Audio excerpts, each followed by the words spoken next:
जो शंघाई ताउन तंज़ीम है, उसका इजलास हो रहा है इस्लामाबाद में। बहरहाल इम्पोर्टेंस है उसकी इस्लामाबाद का में मेरे ख़्याल है काफ़ी अरसे के बाद स्पेशली जब से ये बाजवा साहब ने ये एडवेंचर किया शायद उसके बाद कुछ जो इंटरनेशनल के किस्म की कम्युनिटी है वो आ रही है। ये बाजवा साहब को सैल्यूट करना चाहिए कि उन्होंने इतना अच्छा इंतज़ाम किया कि चोरों, डाकुओं को ऐसा बिठाया कि कोई पाकिस्तान के ऊपर जो है ना वो एतमाद करने के लिए तैयार ही नहीं है। बहरहाल इसमें आ रहे कोई बहुत ज़्यादा इससे जो एक तरह का हव्वा बना के पेश किया जा रहा है कि जनाब पता नहीं इससे पाकिस्तान में वही दूध और शहद की नहरें बह जाएँगी, पाकिस्तान के मसाइल हल हो जाएँगे, इंडिया के साथ पाकिस्तान के मसाइल ठीक हो जाएँगे, सब कुछ हो जाएगा।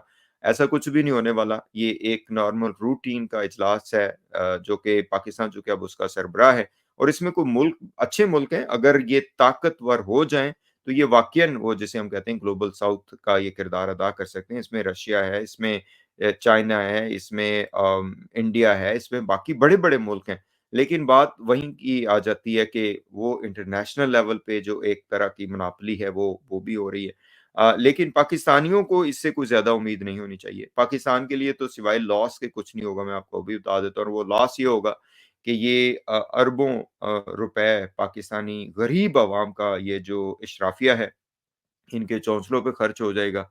ये जो है ना वो उनकी सिक्योरिटी के नाम पे ये अरबों हड़प कर जाएँगे और उसके बाद फिर ये कासा लेके खड़े हो जाएँगे शायद शहबाज़ शरीफ साहब के सानू भी कुछ दे दो, असीं भी इत्थे बैठे हैं। लेकिन वो जो इज़्ज़त और सरफ़राज़ी होती है, सरबुलंदी होती है, वो तो ऐसा कुछ भी नहीं है। बल्कि मैंने ये भी देखा कि बड़ी बहुत ही लजाजत अमेज़ तरीक़ा से इंडिया से रिक्वेस्ट की जा रही है या तरीक़ाकार वो बरखा दत्त के साथ जो नवाज़ शरीफ साहब का इंटरव्यू है, उसके ऊपर भी बात करेंगे कि ये क्या कौमों की इज़्ज़त और सरफ़राज़ी के लिए इस तरह का तरीका होता है?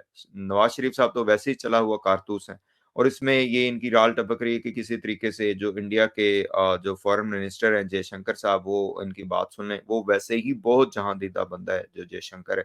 मैं उसकी तारीफ़ नहीं कर रहा इस वजह से कि मैं चूँकि मेरा जो है ना वो सॉरी मतलब मुखालफ़त इसलिए नहीं कर रहा कि मैं पाकिस्तानी हूँ, नहीं, उनकी तारीफ़ भी बनती है और उनकी मुखालफ़त भी बनती है।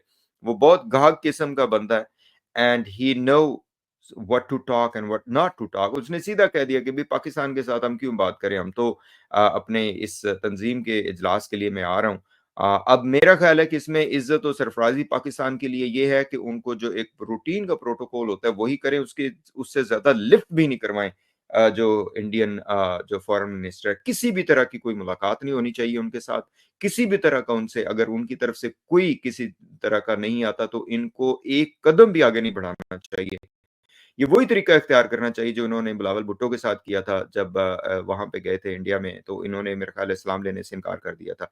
यही तरीका होता है, यकीन कीजिए कौमों में और जो है ना वो इंटरनेशनल एरेना में अपनी उसका बनवाने का। ये कोई स्टबर्ननेस नहीं है, ये आपके उसूल हैं, लेकिन उसूल हों तो फिर ही उसके ऊपर इंसान खड़ा हो सकता है। अब कायद-ए-आज़म कह दिया, अल्लाह ताला जो है ना वो माफ़ करे। उम, नवाज़ शरीफ जैसे लोग, शहबाज़ शरीफ जैसे लोग, इनके उसूल क्या हैं? ये किन उसूलों पे खड़े हुए हैं? अगर यहाँ पे इमरान खान साहब होते तो फिर भी हम कहते कि वो अपनी इज़्ज़त और सरफ़राज़ी के हवाले से बात करते। इनका क्या है? तो ये मुझे लगता है कि ये कोई चापलूसी करेंगे। मेरा ख़्याल है बिल्कुल नहीं करनी चाहिए। पाकिस्तान भूख, नंग और अफ़लास में मुब्तला है। वो हमारा अपना किया-धरा है, लेकिन इंडिया के सामने बिल्कुल भी कोई कमज़ोरी नहीं दिखानी चाहिए because they are your rivals and they are looking for such things कि जिसका वो आपका मज़ाक उड़ाएँ, वो उड़ाएँगे। तो इसमें जो पाकिस्तान की जो इशराफिया है, जिनसे उम्मीद नहीं है कि वो कोई अच्छी स्ट्रैटेजी बना के इंडिया के सामने खड़े होंगे या जो ये जयशंकर साहब जो आ रहे हैं, क्या है जयशंकर साहब? वो एक पाकिस्तान का हमसाया मुल्क है, ये वहाँ इंडिया में जो भूख-अफ़लास है, वो नहीं आप सबको पता कि वहाँ पे कितना है।